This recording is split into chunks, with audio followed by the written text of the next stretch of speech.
অনুষ্ঠানত উপস্থিত থকা জিলা কংগ্ৰেছৰ সভাপতি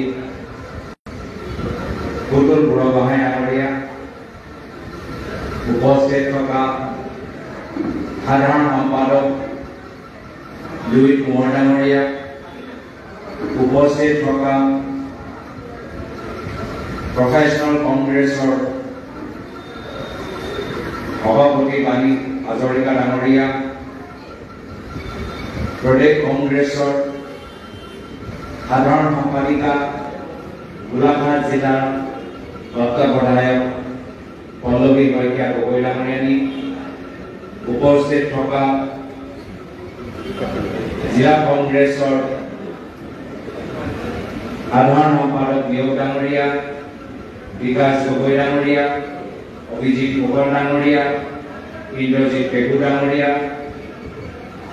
উপস্থিত থকা আমাৰ প্ৰদেশ কংগ্ৰেছৰ সম্পাদক উদিত বামুণ দাস ডাঙৰীয়া, ইয়াত উপস্থিত থকা ব্লকৰ সভাপতি ৰেমান ডাঙৰীয়াকে প্ৰমুখ্যে কৰি মঞ্চত উপস্থিত থকা সুনীল গগৈ ডাঙৰীয়া, বাক্সুম ব্লক কংগ্ৰেছৰ সভাপতি উত্তৰ গগৈ ডাঙৰীয়া, সাংবাদিক বন্ধুসকল, NSY জিলাৰ সভাপতি অভিজিৎ চুতীয়া ডাঙৰীয়া, যুৱ কংগ্ৰেছৰ বন্ধুসকল, CPI CPM দলৰ জ্যেষ্ঠ প্ৰতিনিধিসকল, কিনছু ক্লাবৰ সদস্যসকল, এংগুল ফেটৰ সদস্যসকল আৰু ইয়াত উপস্থিত থকা বিভিন্ন অনুষ্ঠানৰ পৰা অহা বিশিষ্ট সমাজ সেৱকসকল, শ্ৰদ্ধেয় ৰাইজ, মই ইয়াত উপস্থিত হৈ আপোনালোকৰ প্ৰতি কৃতজ্ঞতা জ্ঞাপন কৰিবলৈ বিচাৰিছোঁ আৰু শ্ৰদ্ধা নিবেদন কৰিবলৈ বিচাৰিছোঁ। যোৱা লোকসভা নিৰ্বাচন আমালোকৰ কাৰণে এটা গুৰুত্বপূৰ্ণ সময়। এই নিৰ্বাচনৰ সময়ত আমাৰ সকলোৰ মনত এটাহে ভয় যে আমি নিজৰ সংবিধানটো ৰক্ষা কৰিব পাৰিম নে নোৱাৰিম, আমি নিজৰ লোকতান্ত্ৰিক আদৰ্শ ৰক্ষা কৰিব পাৰিম নে নোৱাৰিম। আৰু সেই সময়ত ক্ষমতাত থকা বিজেপি দলে ভাবিলে যে তেওঁলোকৰ 400 পাৰ আসন আহিব, তেওঁলোকে নিজৰ ইচ্ছা মতে চৰকাৰ চলাব আৰু আমাৰ কিন্তু আজি ৰাইজে এটা শান্তিৰ উশাহ পাইছে। বিৰোধীৰ শক্তি আৰু পোহৰ হৈ যোৱাৰ পিছত ৰাইজে এটা শান্তিৰ উশাহ পাইছে আৰু আমাৰ শক্তি, বিৰোধী দলৰ শক্তি এতিয়া লোকতান্ত্ৰিক আদৰ্শৰ বাবে এটা অক্সিজেন দৰে কাম কৰিছে।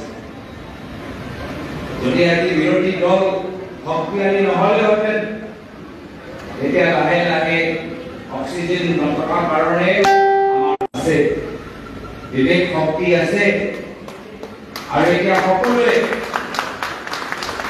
সকলোৱে এতিয়া মৰিয়ানী সমষ্টি ৰাইজৰ প্ৰতি আৰু শ্ৰদ্ধা নিবেদন কৰিছে। মৰিয়ানী সমষ্টি ৰাইজৰ সন্মান আগতকৈ আৰু বৃদ্ধি হৈছে।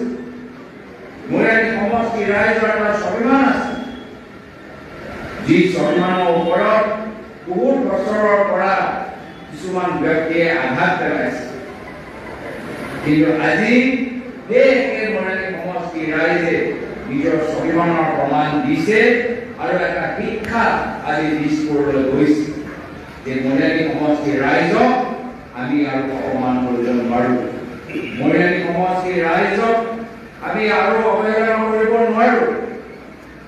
আৰু এই যে শিক্ষা আপোনালোকে দিছে সেয়া হৈছে আপোনালোকৰ বাস্তৱ বিজয়।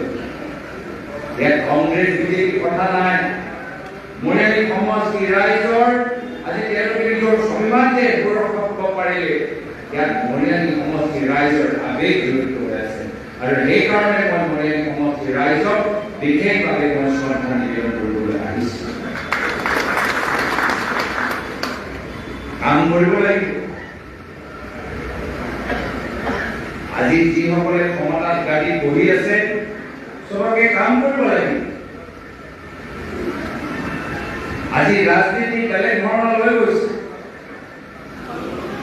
মোৰ প্ৰয়াস পিতৃ প্ৰাক্তন মুখ্যমন্ত্ৰী তৰুণ গগৈৰ দিনত ৰাজনীতি হৈছে ৰাইজক সেৱা কৰা এটা মাধ্যম ৰাজনৈতিক চিন্তাৰ বেলেগ হ'ব পাৰে কিন্তু উদ্দেশ্য সকলৰ এটাই আছিল সেই সময়ত যে ৰাইজক সেৱা কৰিব লাগে উপকৃত কৰিব লাগে কিন্তু আজি তাৰিখত আমি দেখা পাইছো যে ৰাজনীতি হ'ল দামী গাড়ী লোৱা এটা মাধ্যম ৰাজনীতি হ'ল নিজৰ নামত বাগান লোৱা এটা মাধ্যম ৰাজনীতি হ'ল নিজৰ নামত এটা প্ৰাইভেট স্কুল খোলা এটা মাধ্যম ৰাজনীতি হ'ল নিজৰ ল'ৰাৰ নামত এটা কোম্পানী খোলা এটা মাধ্যম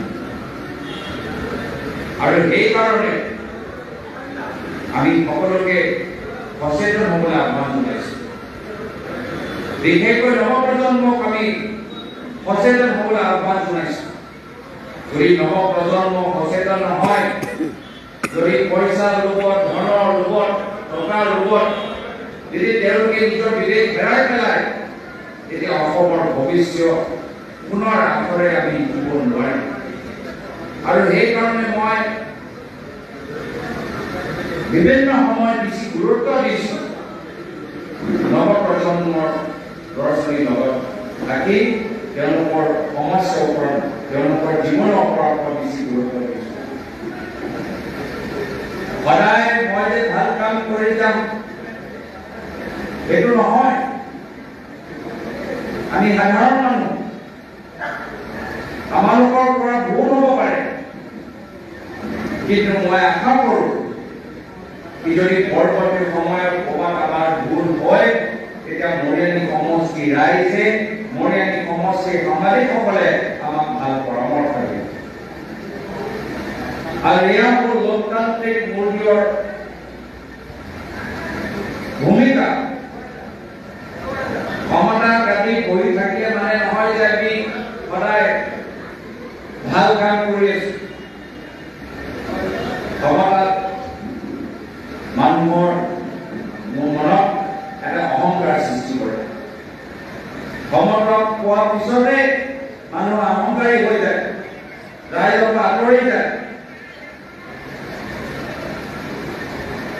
নিজৰ ব্যক্তিগত স্বাৰ্থৰ ওপৰত বেছি প্ৰাথমিকতা দিবলৈ আৰম্ভ কৰে আৰু সেইকাৰণে যদি আমাৰ নাগৰিক সমাজ সচেতন হৈ থাকে যদি আমাৰ সাংবাদিকসকল সজাগ হৈ থাকে বাস্তৱ কথাখিনি যদি তেওঁলোকে উল্লেখ কৰে তেতিয়া কোনো মানুহ বেছি দিন ক্ষমতাত গালি বহি অহংকাৰী হৈ থাকিব নোৱাৰে নিজৰ অহংকাৰ ভাঙিব লাগিব নহ'লে গালি এৰিব লাগিব ইয়াৰ বাহিৰে কোনো বিকল্প নাই আৰু মই আশা কৰোঁ যে ময়ো যদি পৰৱৰ্তী সময়ত ভুল কৰোঁ তেতিয়া ৰাইজ আমাক পৰামৰ্শ দিব আৰু সাংবাদিকসকলে আমাৰ ভুল আঙুলিয়াই দিব আমি সাংবাদিকসকলৰ ওপৰত দমন কৰিবলৈ অহা নাই আমি সাংবাদিকসকলক ভাবুকি দিবলৈ অহা নাই আমি সাংবাদিকসকলৰ চাকৰি ল'বলৈ অহা নাই এয়া হ'ব পাৰে বৰ্তমান বিজেপি দলৰ নেতৃত্বত থকা মানুহৰ আচৰণ এই বাহুবলী হ'ব পাৰে বৰ্তমান বিজেপি দলৰ নেতৃত্ব লোৱা মানুহৰ ব্যক্তিত্ব কিন্তু মোৰ মনত পৰে যেতিয়া মোৰ পিতৃ মুখ্যমন্ত্ৰী আছিল অসমৰ যিকোনো অঞ্চলৰ পৰা সাংবাদিকসকল আহি তেখেতৰ প্ৰশ্ন সুধিবলৈ এটা সুযোগ পাইছে আৰু প্ৰত্যেক প্ৰশ্নৰ উত্তৰ তেওঁ ভালদৰে দিবলৈ চেষ্টা কৰিছে আজিৰ তাৰিখত যদি সাংবাদিকসকলে বাস্তৱভাৱে সাংবাদিকতা কৰে মই দেখিছো যে বৰ্তমান বিজেপি চৰকাৰ যি শিক্ষা ল'ব লাগিছিল সেই শিক্ষাটো লোৱা নাই 2024 চনৰ নিৰ্বাচনৰ পূৰ্বে যি আচৰণ আজিও সেই একে আচৰণ তাৰ মানে আৰু কাম কৰিব লাগিব তাৰ মানে আমাক ৰাইজৰ মাজত আৰু থাকিব লাগিব তাৰ মানে আমাক ৰাইজক আৰু একত্ৰিত কৰিব লাগিব তাৰ মানে আমাক ৰাইজৰ অন্ত আৰু শক্তিশালী কৰিব লাগিব যাৰ ফলত আজিৰ পৰা 1.5 বছৰ পিছত যেতিয়া বিধানসভা নিৰ্বাচন হ'ব তেতিয়াহে গৈ সেই অহংকাৰী মানুহৰ অহংকাৰ আমি ভাঙিবলৈ আনিম। সেইকাৰণে বহুত আৰু কৰিবলগীয়া আছে, ৰাইজক আৰু সজাগ কৰিবলগীয়া আছে, ৰাইজক আৰু সচেতন কৰিবলগীয়া, সদায় ৰাইজৰ ওচৰত থাকিব লাগিব। সেইকাৰণে আজি আপোনালোকৰ মাজত আহিছোঁ যে যদিও আপোনালোকে আমাক সম্বৰ্ধনা জ্ঞাপন কৰিছে, আমি নিজৰ ঘৰৰ কৃতজ্ঞতাহে জ্ঞাপন কৰিবলৈ বিচাৰিছোঁ। এটা গধুৰ দায়িত্ব আপোনালোকে আমাৰ ওপৰত সকলোৱে কৰিছোঁ। বৰ্তমান সময়ত বহুত কৰিবলগীয়া আছে, বহুত আমাৰ কাম লাহে লাহে অলপ বেয়াকৈ গুচি গৈছে। আজি গুৱাহাটীত অলপ বৰষুণ দিলেই এতিয়া গুৱাহাটীত আজি পানী ভৰ্তি, মানুহ ঘৰত সোমাব নোৱাৰে এনেকুৱা এটা অৱস্থা। আজি বিভিন্ন নাৰ্ছিং কলেজত সোমালে, কলেজত গ'লে, স্কুলত গ'লে আজি আন্তঃগাঁথনি যিদৰে মেৰামতি হ'ব লাগে বা উন্নত হ'ব লাগে সেই উন্নত হোৱা নাই। আৰু দুৰ্ভাগ্যজনক কথা, ইমান বছৰ গুৱাহাটী উন্নয়নৰ বিভাগৰ মন্ত্ৰী কোন আছিল? তেওঁ নিজে আছিল। আজি গুৱাহাটী ডেভেলপমেণ্টৰ ক্ষেত্ৰত আজি দেখিছোঁ আমি তেওঁ প্ৰাক্তন মন্ত্ৰী হিচাপে জড়িত হ'ল। আজি ইমান ধাৰ, আজি অসম চৰকাৰৰ ওপৰত ইমান ধাৰ যে আজি মিউনিচিপালিটি টেক্স বৃদ্ধি কৰিবলৈ লৈছে। সেই ধাৰ মাৰিবলৈ হ'লে সাধাৰণ মানুহৰ ওপৰত আজি ফাইন আগতকৈ বেছি এতিয়া ফাইন দিবলৈ হৈছে। সেই ধাৰ মাৰিবলৈ হ'লে সৃষ্টি কৰি গ'ল তেওঁ বিত্তমন্ত্ৰী হিচাপে আজি তেওঁ বিৰত হৈছে। বিৰোধী কথা ক'ব নালাগে। আজি চাৰিওফালে আমি দেখিছোঁ গাঁৱৰ ভিতৰত ডাঙৰ ডাঙৰ ডাম্পাৰ চলাৰ বাবে এতিয়া গাঁৱৰ ৰাস্তাবোৰ আগতকৈ আৰু বেয়া হৈ গৈছে। তেওঁ বিৰোধী বিভাগ হিচাপে আজি তেওঁ বিৰত হৈছে। মুখ্যমন্ত্ৰী হিমন্ত বিশ্ব শৰ্মা ডাঙৰীয়া ঘৰতে এৰি দিছে। আৰু সেইকাৰণে এতিয়া বিজেপি দলৰ ভিতৰতো যথেষ্ট এটা অস্থিৰ পৰিৱেশ। লোকসভা নিৰ্বাচন আগতে মানুহে কংগ্ৰেছ দল এৰি বিজেপি দলক যোগদান কৰিছে। এতিয়া লোকসভা নিৰ্বাচনৰ পিছত ৰাইজে কংগ্ৰেছ দলটোক যোগদান কৰিছে আৰু বিজেপি দলটোক এৰিবলৈ আৰম্ভ কৰিছে। এতিয়া এই ৰাইজে আমাৰ ওপৰত বিশ্বাস কৰিছে, এই বিশ্বাসটো আমাক ঘূৰাই ৰাখিব লাগিব, এই গতিটো আমাক ঘূৰাই ৰাখিব লাগে। আমাৰ কামখিনি কৰাৰ ক্ষেত্ৰত ক'তো আমাক ভুল হ'ব নালাগে। এই অহংকাৰে বেমাৰী, এই বেমাৰীটো বৰ্তমান বিজেপি দলৰ ভিতৰতে থাকক। এই বিসংবাদৰ বেমাৰী এই বাহিৰত থাকি আমাৰ দলটোক উপকাৰ কৰিছে। আমাৰ পৰা যিমান সন্দেহজনক মানুহ আছে আঁতৰাই লৈ গুচি গৈ আছে। আমি আগতে চিনি পোৱা নাছিলোঁ, তেওঁলোকে এটা এটাকৈ লৈ গৈ চিনাক্ত কৰি আমাৰ দলটোক আৰু সুস্থ কৰি ৰাখিছে। আৰু য'তেই তাই বিসংবাদ তেওঁ সৃষ্টি কৰে তাত গৈ তেওঁ বিসংবাদ সৃষ্টি কৰিছে, যাৰ ফলত আমাকে তেওঁ আৰু উপকাৰ কৰিছে। এই ক্ষেত্ৰত মই অলপ ভাল পাওঁ। এইখিনি কথা আজি আপোনালোকৰ সন্মুখত মই ক'লো। পুনৰবাৰ বহুতখিনি কাম কৰিবলগীয়া আছে। সাংসদ হিচাপে গোটেইবোৰ কাম আমি কৰিব নোৱাৰোঁ। সাংসদ হিচাপে আমি ৱাৰ্ড কমিশ্যনাৰ কামবোৰ কৰিব নোৱাৰোঁ। সাংসদ হিচাপে আমি পঞ্চায়তৰ দায়িত্ব কৰা কামবোৰ কৰিব নোৱাৰোঁ। সাংসদ হিচাপে আমাৰ বিধায়ক হিচাপে যিখিনি কাম তেওঁলোকে কৰিব নোৱাৰে আমি কৰিব নোৱাৰোঁ। সাংসদৰ এটা সীমা আছে। এই এটা সীমাৰ ভিতৰত আমি যিমানবোৰ আমি কাম কৰিব পাৰোঁ বা কৰিব লাগে আমি সেইখিনি কাম নিশ্চয় আমি কৰিবলৈ চেষ্টা কৰিম। আজি ৰেলৱে ক্ষেত্ৰত বহুতখিনি কাম কৰিবলগীয়া আছে।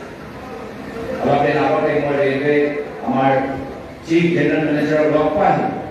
মই ক'লোঁ যে আজিৰ তাৰিখত আমাৰ উত্তৰ পূৰ্বাঞ্চলত আমাৰ নৰ্থ ইষ্ট ফ্ৰণ্টিয়াৰ ৰেলৱে জোন আমাৰ ঘৰুৱা মানুহবোৰ স্থানীয় ল'ৰা ছোৱালীবোৰ কিয় তেওঁলোকে চাকৰি নাপায়? নৰ্থ ইষ্ট ফ্ৰণ্টিয়াৰ ৰেলৱে জোনত মই আশা কৰোঁ যে চৰকাৰে এনেকুৱা এটা পলিচি, এনেকুৱা এটা গাইডলাইন ওলাব যে আমাৰ নৰ্থ ইষ্টৰ লোকেল ল'ৰা ছোৱালীবোৰে তেওঁলোকে চাকৰি পাব লাগে। কিন্তু তেনেকুৱা পৰিৱেশ আমি দেখা নাপাওঁ। জোন আছে নৰ্থ ইষ্ট ফ্ৰণ্টিয়াৰ জোন, আকৌ চাকৰি পাই চব বাহিৰৰ মানুহ। এয়া কিয়?